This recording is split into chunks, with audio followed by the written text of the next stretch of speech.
Well, this is a little different video. Instead of looking at a camera today, we're looking at a Manfrotto 303 Plus, which is a pan head, or they call it a virtual reality professional pro pan head. You set the nodal point for your lens, and when you take panoramas with it, stitching will be much easier. This was an impulse purchase. When I saw the Manfrotto rails on top, I thought this would make two high-quality focusing rails, much better perhaps than some of the cheap junk that I have purchased online. But it's such a well-engineered device that I couldn't help but think I should probably make some better use of it. At any rate, here's an overview of what this unit is and to some extent what it can do. I was lucky that when I purchased it, it came with the original manuals. So I was able to not only understand and figure out all of the buttons and switches on this, but it adds a little value to it, I guess, as I pack it away.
When I looked it up online, I was shocked at the price.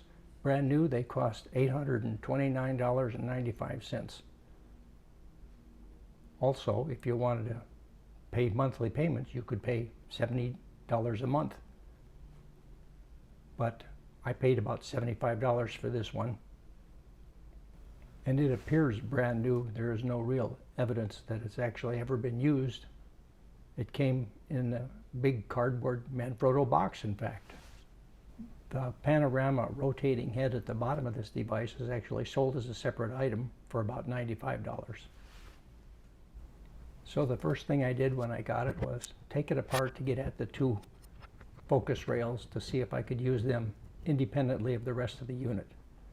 If the sound seems a little weird here, it's because I actually flipped it to run in reverse from when I had put it together after taking it apart.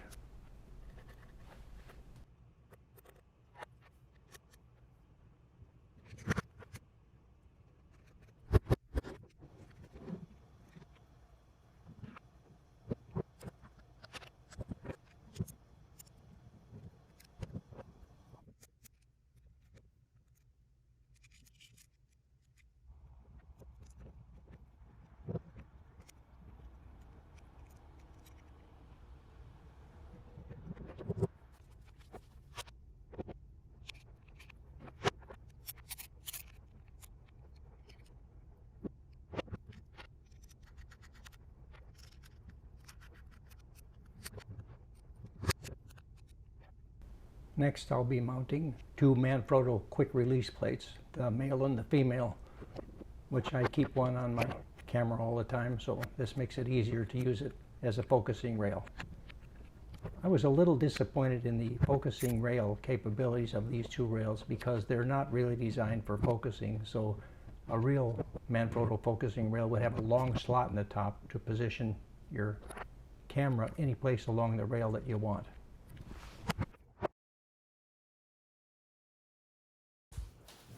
It's kind of handy. It has these two little levers that can completely release the gear train so you can quickly slide it the full length of the rail without bothering.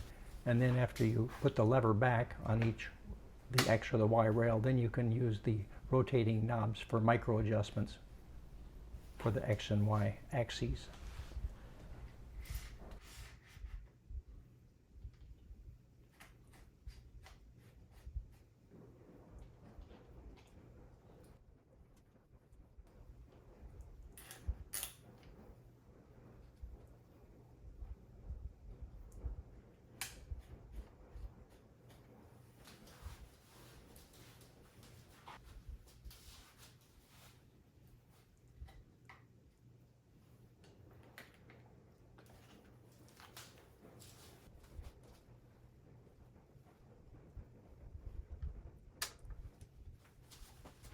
It takes the 3/8 inch screw mount, which all large or moderate sized tripods have, in addition to the 1/4-20.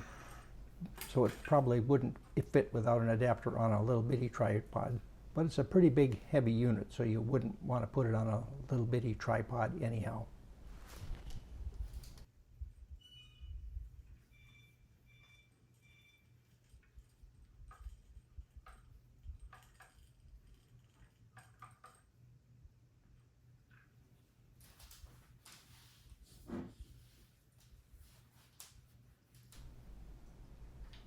This extra 3/8 inch screw that I have to move out of the way is optional. It appears that it's for mounting long lenses where the camera and the lens have a bracket on the lens to mount the lens on here, and it apparently needs a 3/8 inch.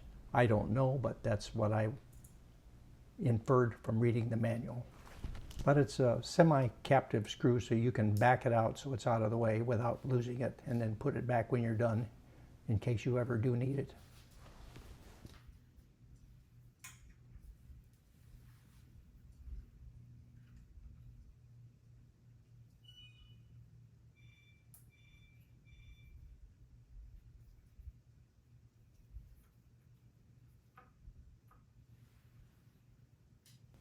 This panoramic head on the bottom is a heck of a piece of engineering. It has these knurled knobs that you screw into each slot to determine how many degrees you're going to rotate it between each picture. And above each indication of how many degrees it would rotate, there's also the number of how many times you would have to rotate it to take a 360-degree panorama for 3D pictures.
Here's a shameless plug for my book called NavDeck. It's available at all of the obvious places as ebooks on Amazon and as a Kindle book in Barnes & Noble and the Nook facility and all of the normal places. The ebook sells for $4. If you want a hard copy, they're on Lulu. I suggest the color one at $20. Everybody who's read it likes it. I just have to get more people to read it.